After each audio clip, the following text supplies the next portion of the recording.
Bismillahirrahmanirrahim. Assalamualaikum warahmatullahi wabarakatuh. Innal hamdalillah nahmaduhu wa nasta'inuhu wa nastaghfiruh wa na'udzu billahi min shururi anfusina wa min sayyiati a'malina. May yahdihillahu fala mudilla lahu wa man yudlil fala hadiya lahu. Wa asyhadu an la ilaha illallah wahdahu la syarika lahu. وأشهد أن محمدًا عبده ورسوله لا نبي بعده وبعد. Ikhwani wa akhwati fillah, a'azzallahu wa iyyakum. Pembahasan kita masih terkait dengan iman bil qada'i wal qadar. Iman kepada qada' dan qadar. Dan para ulama menjelaskan bahwa iman terhadap qada dan qadar ini terdiri dari dua peringkat, dua darajat, dan setiap peringkat mengandung dua hal. Siapa yang memahami dua peringkat ini atau dua derajat ini yang masing-masing memiliki dua cabang, maka dia akan bisa memahami terkait dengan qada dan qadar. Siapa yang mengingkari salah satu dari peringkat-peringkat ini, maka dia tidak disebut sebagai orang yang beriman terhadap qada dan qadar.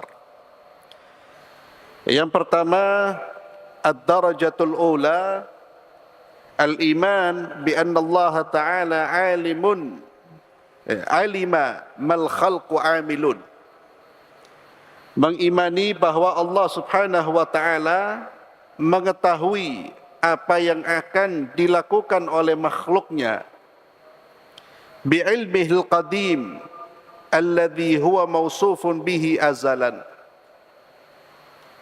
Allah mengetahui apa yang akan dilakukan oleh makhluknya berdasarkan ilmunya yang qadim, yang memang dia memiliki sifat itu secara azali, dan bahwa Allah mengetahui segala keadaan mereka. Ini yang pertama, kita harus meyakini bahwa Allah Maha mengetahui, dan Allah mengetahui apa yang akan terjadi. Tidak ada satupun yang tidak diketahui oleh Allah Subhanahu wa Ta'ala. Sebagaimana Allah Subhanahu wa Ta'ala berfirman di dalam surat Al-Hajj ayat 70, A'udzu billahi minasyaitonir rajim, alam ta'lam anna Allah ya'lamu ma fis samai wal ard, inna dzalika fi kitabin, inna dzalika 'ala Allah yasir. Apakah kamu tidak menyadari bahwa sesungguhnya Allah mengetahui apa saja yang ada di langit dan di bumi? Bahwasanya yang demikian itu terdapat di dalam sebuah kitab, Lauhul Mahfuz, dan sesungguhnya yang demikian itu amat mudah bagi Allah Subhanahu wa Ta'ala. Ini yang pertama, al-ilmu. Kita harus meyakini bahwa Allah mengetahui segala sesuatu. Apa yang akan terjadi, bagaimana terjadinya, segala sesuatu. Tidak ada satupun yang tidak diketahui oleh Allah Subhanahu wa Ta'ala. Dan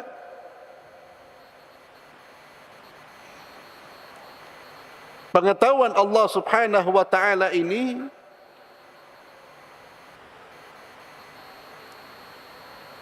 termaktub di dalam Lauhul Mahfuz, tertulis di dalam Lauhul Mahfuz. Mana dalilnya?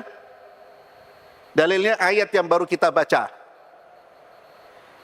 Sebagaimana Allah Azza wa Jalla tadi mengingatkan, inna dzalika fi kitab. Semuanya itu sudah tercatat di dalam kitab. Kitab di sini apa? Lauhul Mahfuz. Dan semuanya itu mudah bagi Allah Subhanahu wa Ta'ala. Ini keyakinan yang harus diyakini oleh setiap orang muslim. Siapa yang tidak meyakini bahwa Allah tahu apa yang akan terjadi, atau Allah tahu detail-detail yang akan terjadi, maka dia telah kufur terhadap ilmunya Allah, dan ini pendustaan terhadap ayat Allah Subhanahu wa taala. Apakah ada orang di zaman sekarang yang mengingkari ilmunya Allah? Ada. Profesor, doktor, dosen, ceramah. Dan itu ikhwan fillah yang ingin saya ingatkan di sini. Pentingnya kita belajar akidah yang telah ditulis oleh ulama-ulama salaf kita. Jangan diremehkan. Karena dalam bab ini, di hari ini, masalah-masalah prinsip usul itu sudah banyak dilanggar, bahkan tidak diketahui. Sehingga ketika ada orang yang mempromosikan kesesatan, mengingkari ilmunya Allah, banyak orang percaya. Ada profesor yang mengatakan bahwa nanti, ya, diibaratkan, diberi contoh umpamanya pertandingan bola, jam sekian, detik sekian, bola itu akan jatuh di mana Allah tidak tahu. Sampai bolanya jatuh baru Allah tahu.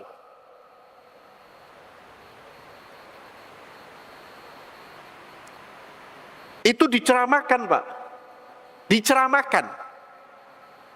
Ya. Padahal ini masalah prinsip. Subhanallah. Maha suci Allah Subhanahu wa taala dari kelemahan, dari kekurangan. Allah Maha mengetahui. Kemudian yang kedua,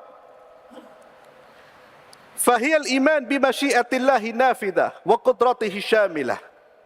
Wa huwa al-iman bi anna ma syaa Allahu kan wa man lam yasha' lam yakun.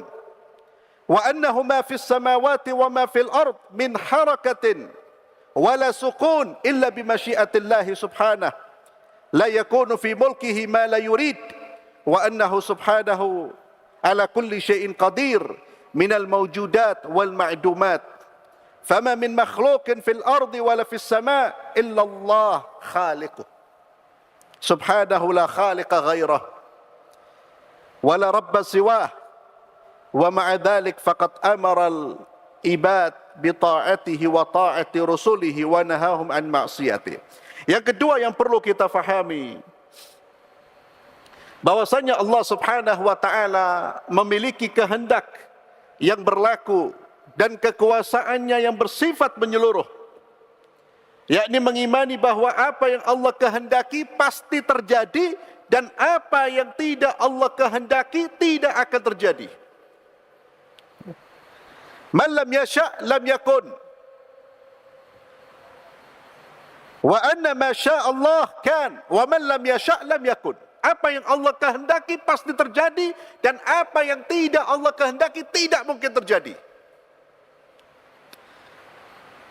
Iman kepada masyiatullah.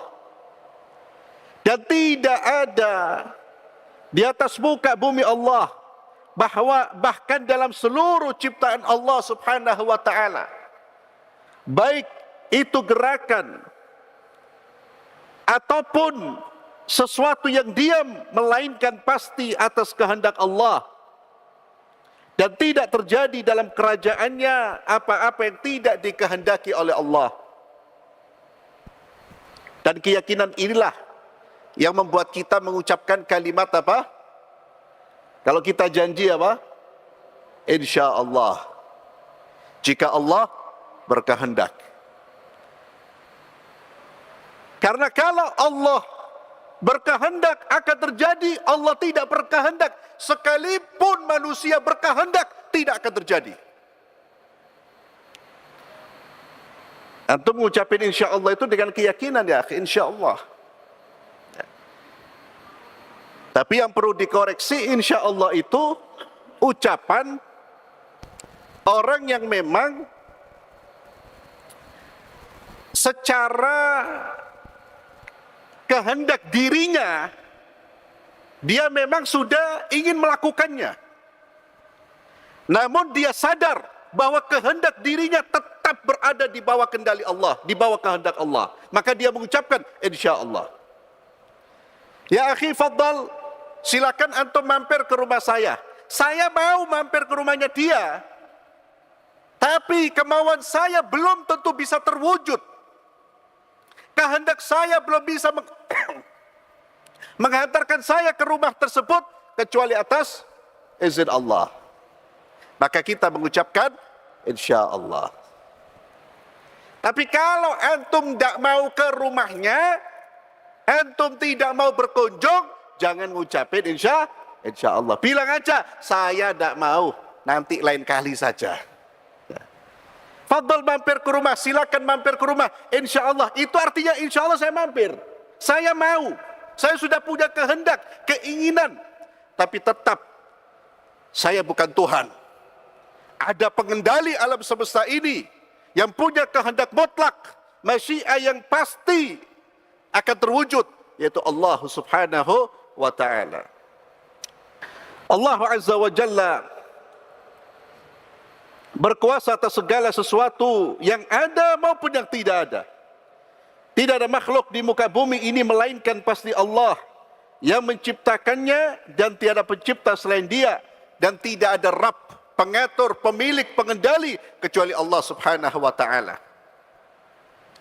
Keyakinan ikhwani fillah azzalallahu wa iyyakum membuat kita selalu bergantung kepada Allah, membuat diri kita hanya takut kepada Allah, menggantungkan harapan hanya kepada Allah, karena makhluk mereka punya kehendak, kita punya kehendak, dan itu akidah kita. Tapi kehendak kita tidak akan mengalahkan kehendak Allah subhanahu wa ta'ala. Semua ada di tangan Allah. Itulah mengapa Nabi kita Muhammad sallallahu alaihi wasallam berpesan kepada Abdullah bin Abbas, "Idza sa'alta fas'alillah, wa idza ista'anta fasta'in billah." Jika engkau meminta, mintalah hanya kepada Allah. Dan jika engkau meminta pertolongan, mintalah pertolongan hanya kepada Allah. Lalu Nabi SAW menjelaskan bahawa segala sesuatu ada pada kekuasaan Allah. Segala sesuatu Allah yang mengendalikan. Segala sesuatu ada pada tangan Allah subhanahu wa ta'ala. Wa'lam anna al-ummah law ijtama'at ala an yadurruka bi syai'in lam yadurruka illa bi syai'in qad katabahu Allah lak.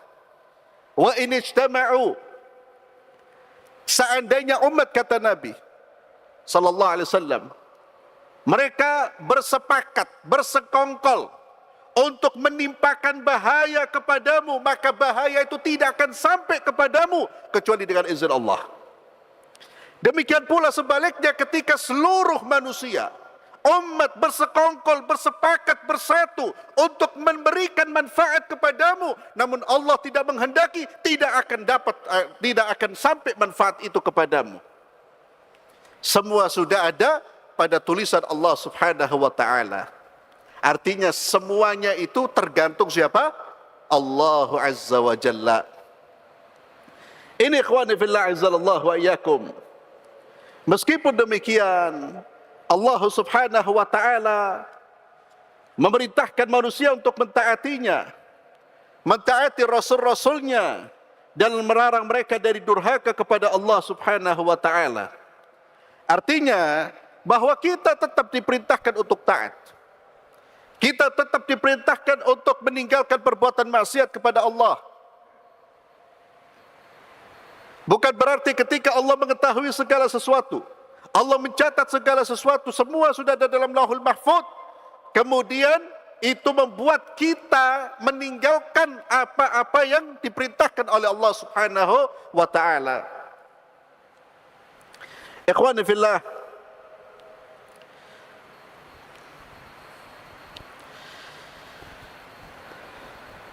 dari perkataan ini, dari penjelasan ini, bahwa iman terhadap takdir itu mencakup 4 maratib. Mencakup 4 maratib. 4 tingkatan. Yang pertama, mengimani ilmunya Allah subhanahu wa ta'ala.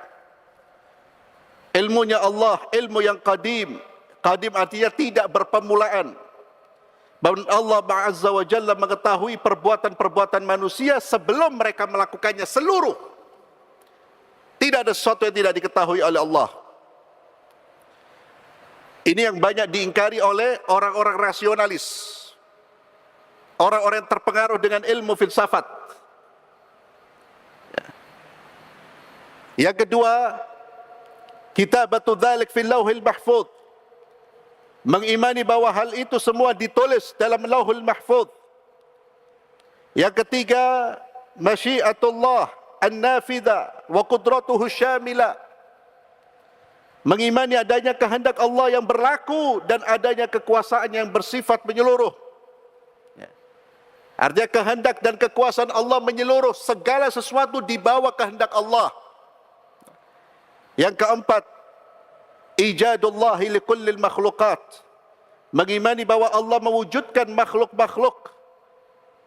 Wa annahul khaliq wa kullu ma siwahu makhluk.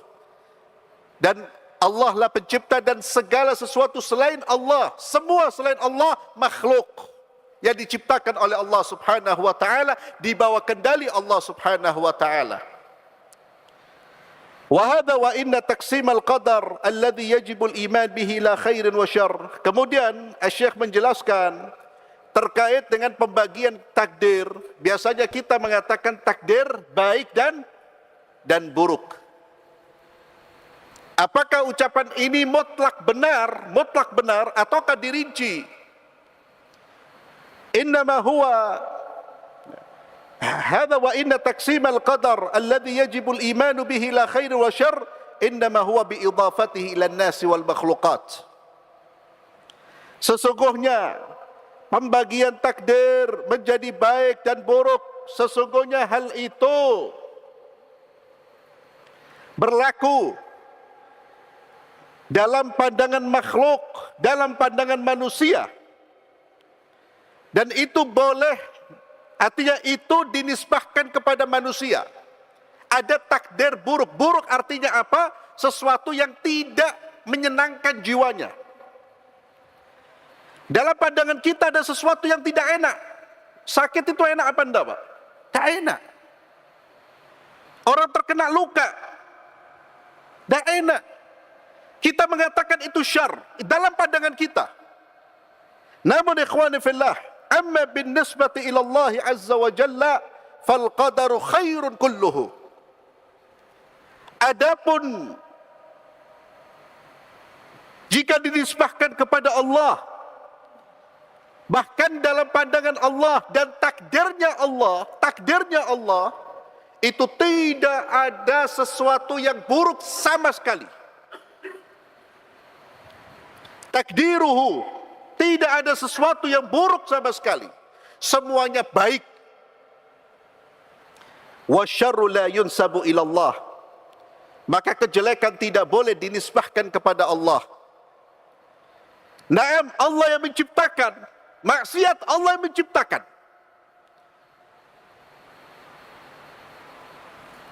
Sakit Allah yang menciptakan. Musibah Allah yang menciptakan.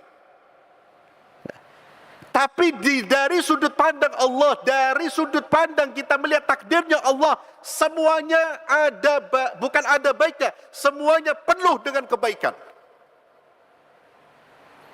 Hanya terkadang ikhwani fillah, akal kita yang belum menjangkau hikmah, kebaikan yang ada dari semua takdir yang Allah turunkan. Kenapa kita harus meyakini bahwa semuanya baik? Karena Allah Azza wa Jalla hakimun, Allah maha bijaksana. Allah tidak akan menzalimi hamba-hambanya. Allah tidak akan bersikap buruk kepada hamba-hambanya. Keburukan karena perilaku hamba-hambanya. Adapun ketika datang dari Allah, maka semuanya baik. فعلم الله ومشيئته وكتابته وخلق للأشياء والحوادث هذا كله ilmunya Allah, kehendaknya Allah, semua yang tercatat, Dan Allah yang apa yang Allah ciptakan semuanya itu berdasarkan apa? Hikmah. Karena Allah Maha Hakim. Berdasarkan adil, keadilan. Berdasarkan rahmah, kasih sayang yang luas, yang tidak terbatas. Wa khair, berdasarkan kebaikan.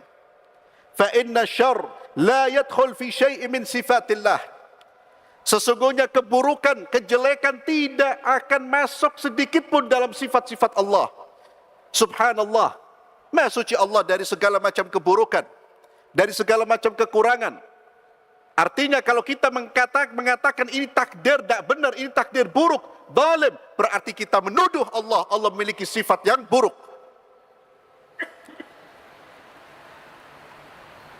La yadkhul fi syai'in min sifatillah wala af'alihi. Tidak pula dalam perbuatan-perbuatan Allah. Demikian pula sebagaimana zatnya Allah tidak ada kekurangan, tidak ada keburukan. Falahul kamalul mutlaq wal jalalut tam. Bagi Allah Subhanahu wa taala kesempurnaan yang mutlak dan keagungan yang sempurna. Walidzalika la yajuzu idhafatu syarr. La yajuzu idhafatu syarr ila Allah mufrada. Oleh karena itu, ikhwani fillah azzallahu wa iyyakum, tidak boleh kita menisbahkan keburukan hanya kepada Allah Subhanahu wa taala. Yang hak bahwasanya Allah tidak menciptakan keburukan, murni keburukan dari segala sisi. Ya. Karena ketika kita mengatakan Allahu Hakim, tidak mungkin Allah Azza wa Jalla menciptakan, mentakdirkan sesuatu yang di situ keburukan. Ya.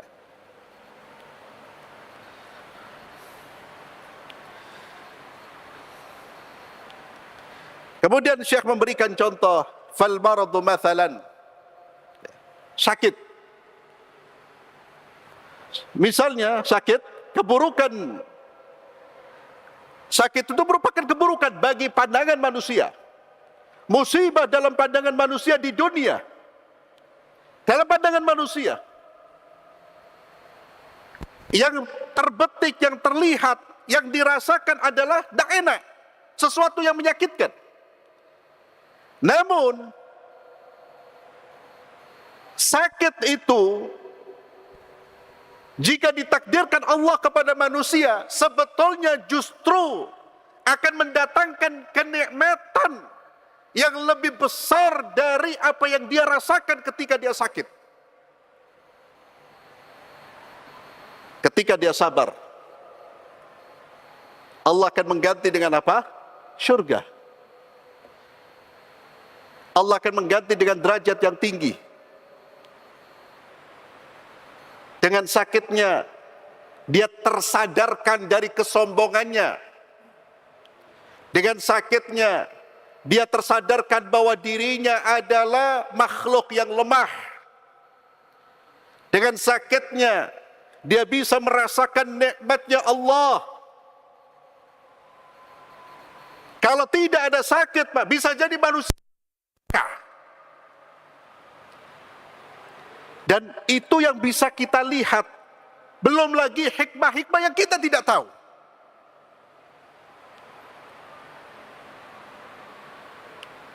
Musibah yang paling besar bagi seorang hamba, Pak, kehilangan seorang anak kecil. Diambil oleh Allah. Musibah apa enggak itu? Musibah. Menyedihkan. Menyedihkan. Anak-anak kita. Anak-anak masih kecil, Pak. Diambil oleh Allah. Namun, ketika Allah memberikan musibah seperti itu kepada seorang hamba, kalau dia mau berfikir lebih dalam, itu adalah kebaikan murni. Allah Azza wa Jalla ketika mewafatkan anak yang kecil, menjamin dia masuk surga. Satu, tidak perlu dia dewasa, melawan hawa nafsunya, tergoda oleh godaan wanita, tanpa itu masukkan ke dalam surga. Satu. Yang kedua, Allah jadikan anak-anak ini yang akan menyeret orang tuanya sampai dimasukkan ke dalam surga.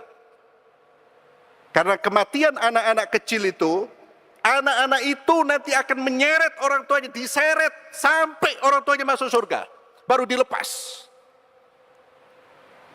Kebaikan apa enggak? Kebaikan. Ada musibah. Namun tentunya kita tidak boleh minta kepada Allah, ya Allah berikan aku musibah ya Allah. Ya Allah berikan aku, jangan. Dilarang. Kenapa dilarang? Karena musibah yang awalnya baik itu bisa jadi bencana buat kita karena ketidaksabaran diri kita, bukan karena musibahnya, ingat. Bukan karena takdirnya, tapi karena cara kita menyikapi takdir tersebut. Itulah yang membuat bencana pada diri manusia. Kalau semua takdir disikapi dengan benar, disikapi dengan pengetahuan dia kepada Allah, bahwa Allah Maha Rahman, tidak ada takdir yang menzalimi saya, ini adalah kasih sayangnya Allah, musibah itu akan menjadi kenikmatan yang berlipat-lipat yang akan dia syukuri. Itulah maknanya, kata para ulama, takdir Allah itu tidak ada yang buruk. Bahkan ketika Allah menakdirkan adanya kemaksiatan, semua takdir Allah itu baik. Takdirnya Allah, bukan maksiatnya baik, ingat. Ya. Jangan seperti orang-orang musyrik atau orang-orang yang memang ingin mempermainkan ayat-ayat Allah. Kenapa ente berzina loh? Ini kan harus ditakdir Allah. Kan ada orang manusia yang berhujjah ketika berbuat maksiat berhujjah dengan takdir. Itu sudah ditakdirkan sama Allah. Sampean kalau ketemu orang kayak gitu, Pak, yang suka berhujjah, kalau bermaksiat berhujjah, langsung tepiling, Pak. Nah, kalau dia protes, loh ini sudah ditakdirkan oleh Allah ini. Ya, takdir jangan marah. Jangan marah, sudah takdirkan. Nah, itu guyonnya, bukan jangan dikaplok diberi nasihat. Cuma buat peringatan saja. Ya, mukul wajah itu tidak boleh dalam Islam. Mukul wajah itu tidak mungkin boleh dalam Islam. Untuk mendidik amar ma'ruf nahi mungkar, tidak boleh mukul wajah, boleh pukul yang lain. Ya, tapi tidak wajah. Wallahu a'lam bishawab. Insyaallah masalah takdir ini kita lanjutkan pada pertemuan berikutnya, tapi kita ingatkan di awal, seperti di awal, sebagaimana tulis oleh Imam At-Tahawi dan para ulama-ulama ahli sunnah yang lain, mengatakan bahwa takdir ini, Pak, sirrullah, rahasianya Allah. Takdir ini qudratullah, kekuasaannya Allah, yang kita tidak bisa menyingkap rahasia-rahasianya. Maka bagi seorang muslim adalah tunduk dan patuh. Apa yang Allah informasikan kita imani, apa yang Allah perintahkan untuk dikerjakan kita kerjakan, apa yang Allah perintah untuk kita tinggalkan, selamat. Tanpa bertanya, 5, kenapa ya Allah? La. Sirrullah, rahasia Allah. Semuanya akan tersingkap nanti di hari kiamat. Itu cara yang selamat. Cara yang selamat. Wallahu a'lam bishawab. Kita tutup dengan doa kafaratul majlis. Subhanakallahumma wa bihamdik, asyhadu an la ilaha illa anta astaghfiruka wa atubu ilaik. Assalamualaikum warahmatullahi wabarakatuh.